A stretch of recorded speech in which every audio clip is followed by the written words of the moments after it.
আসসালামু আলাইকুম প্রিয় ভাই ও বোনেরা। গত ধাপে আমরা শুনেছি কিভাবে ভয়ঙ্কর অসুস্থতার মধ্যেও আইয়ুব আলাইহিসসালাম একটুও ধৈর্য হারাননি। আজ আমরা শুনব যখন পুরো দুনিয়া তাকে ছেড়ে চলে গেল তখন কি ঘটেছিল তার জীবনে। শিয়াল কুকুরের খাদ্যটাকে দিন রাত পাহারা দিয়ে মরছেন, এটাকে রেখে সরে পড়েন।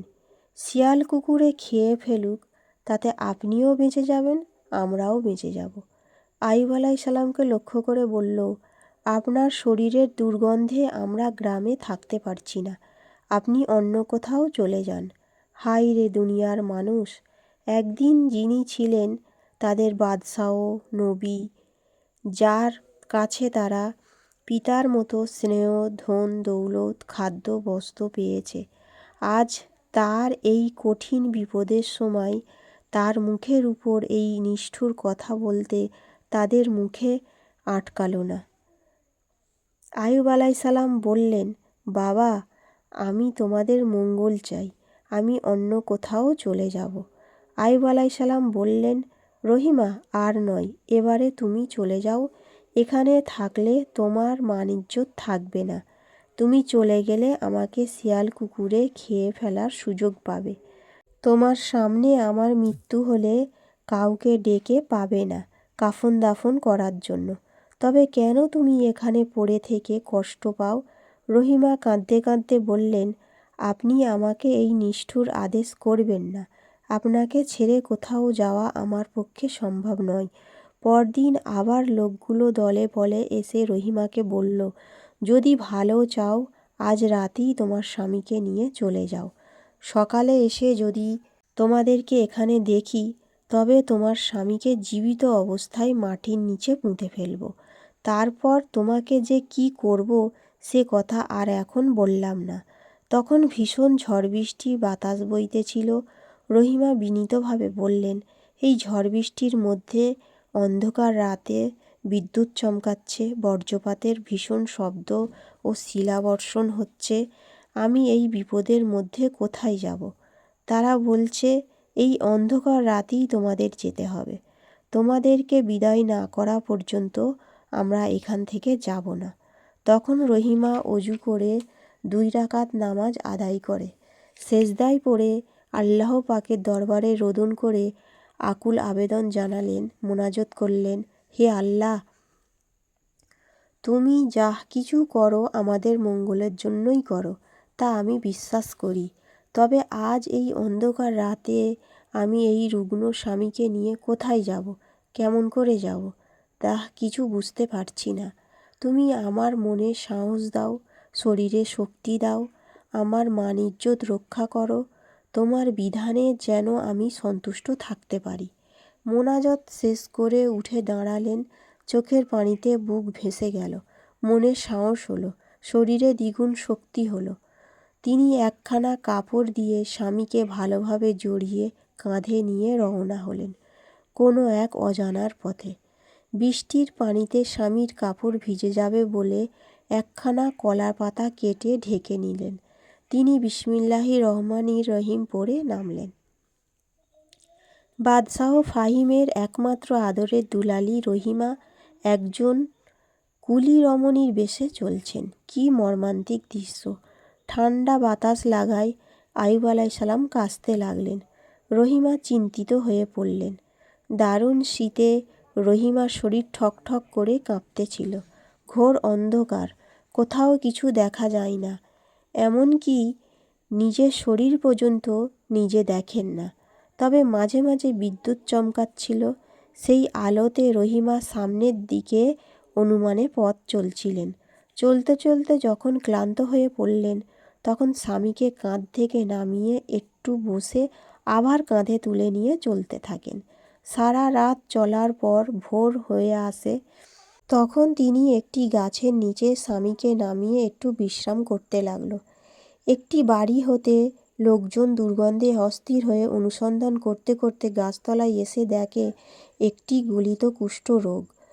তারা বলল, দেখ বেটি, তুই কোথা থেকে এটাকে নিয়ে এসেছিস, শিগগিরই তাকে নিয়ে এখান থেকে চলে যা। রহিমা বিনীত কণ্ঠে বললেন, ভাইগণ, আমি অত্যন্ত ক্লান্ত, আর এক পাও অগ্রসর করতে পারছি না। দয়া করে আমাকে আজকের দিনটা থাকতে দিন। তারা বলল, তা হবে না, এখনই বিদায় হও। রহিমা আবার স্বামীকে কাঁধে তুলে পথ চলতে লাগলেন। কিছু দূর যাওয়ার পর তিনি আবার স্বামীকে নামিয়ে একটু বিশ্রাম করার চেষ্টা করলেন। গ্রামের কতগুলো লোক ছুটে এসে তাকে তাড়িয়ে দিল। এভাবে অনাহারে অনিদ্রায় স্বামীকে কাঁধে নিয়ে গ্রামের পর গ্রাম, মাঠের পর মাঠ অতিক্রম করে যেখানেই তিনি স্বামীকে নামিয়ে একটু বিশ্রাম করতে চান, সেখানকার লোকই তাকে দূর দূর করে তাড়িয়ে দেয়। কতজনের পায়ে ধরেন, তাতে কোনোই ফল হয় না। তিনি কাঁদেন আর বলেন, ভাইগণ, আমি আপনাদের গ্রামের ভিতর থাকতে চাই না। গ্রামের বাইরে একটা গাছের নিচে একটু থাকতে দিন। কেউ তার সেই কথা কর্ণপাত করল না। আইয়ুব আলাইসাল্লাম বললেন, রহিমা, কোনো গ্রামের আশেপাশে আমাদেরকে কেউ থাকতে দিবে না। কোনো নির্জন জঙ্গলের ধারে আমাদেরকে আশ্রয় নিতে হবে। রহিমা আবার স্বামীকে কাঁধে করে বহু দূর গিয়ে একটি বিরাট জঙ্গলে স্বামীকে নামালেন। সেখানে একটি পুকুর রয়েছে। বহুদূর পর্যন্ত লোকজনের কোনো চিহ্ন নেই। তিনি কিছু লতাপাতা এনে একখানা কুঁড়ে ঘর বানাইয়ে স্বামীকে শুইয়ে দিলেন। আইয়ুব আলাইসাল্লাম 2 হাত তুলে আল্লাহর দরবারে মোনাজাত করলেন, হে আল্লাহ, আমাদের জীবনের শেষ মুহূর্ত পর্যন্ত যেন আমরা ঈমানকে ঠিক রাখতে পারি, আর তুমি আমাদেরকে যখন যে অবস্থায় রাখো না কেন, আমরা যেন সেই অবস্থায় তোমার উপর সন্তুষ্ট থাকতে পারি। রহিমা যে সামান্য কিছু অর্থ সঙ্গে নিয়ে এসেছিলেন, তা দিয়ে বহু দূর থেকে আবশ্যকীয় দ্রব্য কিনে এনে কোনো রূপে তাদের দিন চলতে লাগলো। কিছুদিন পর তিনি নিঃস্ব হয়ে পড়লেন। চিন্তা করলেন দাঁড়ে দাঁড়ে গিয়ে ভিক্ষা করে এনে স্বামীকে আহার করাবেন। পরেক্ষণেই মনে হলো, আল্লাহর নবীর জন্য তো ভিক্ষার খাদ্য আহার করা হারাম। তখন তিনি স্বামীকে বললেন, আমি গ্রামে গিয়ে লোকের বাড়িতে কাজ করে কিছু উপার্জন করে আনব, সন্ধ্যার আগেই ফিরে আসব। আইয়ুব আলাইসাল্লাম বললেন, দুঃখে আমার হৃদয় চূর্ণ বিচূর্ণ হয়ে যাচ্ছে। যার সেবায় শত শত দাসী নিযুক্ত ছিল, সে যাবে অন্যের বাড়িতে দাসীবৃত্তি করতে? তবে তা ছাড়া তো আর উপায় নেই। রহিমা বের হলেন কাজের সন্ধানে। সারা দিন বাড়ি বাড়ি ঘুরে কোথাও কোনো কাজ পেল না। এদিক ওদিক ঘুরে এদিকে বেলায় প্রায় শেষ হয়ে আসলো। তিনি এক বাড়ির দরজায় লজ্জার সাথে দাঁড়িয়ে চিন্তায় ব্যাকুল হয়ে পড়লেন। স্বামী যে সারাদিন অনাহারে রয়েছেন, তিনি গিয়ে স্বামীকে কী আহার করতে দিবেন? নিজের পেটেতেও তো কিছু নেই। সেই বাড়ির গৃহিণী তাকে বলল, তুমি কে? কী জন্য এসেছ? তোমার মুখখানা এত মলিন কেন? তার 2 চোখ থেকে টপ টপ করে অশ্রু গড়িয়ে পড়তে লাগলো। গৃহিণী বলল, মা, তোমার কি দুঃখ, খুলে বলো।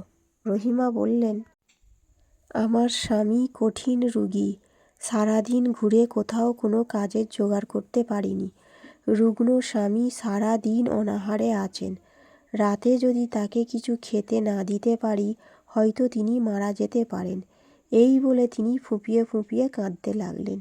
ইহা শুনে গৃহিণী কতগুলো আটা এনে রহিমাকে দিল। রহিমা বললেন, মা, আমি এটা দান হিসাবে গ্রহণ করতে পারবো না। আপনার যদি কোনো কাজ থাকে তবে আমাকে দেন, আমি সেই কাজ করে দিয়ে পারিশ্রমিক হিসাবে আটাগুলো নিয়ে যাব।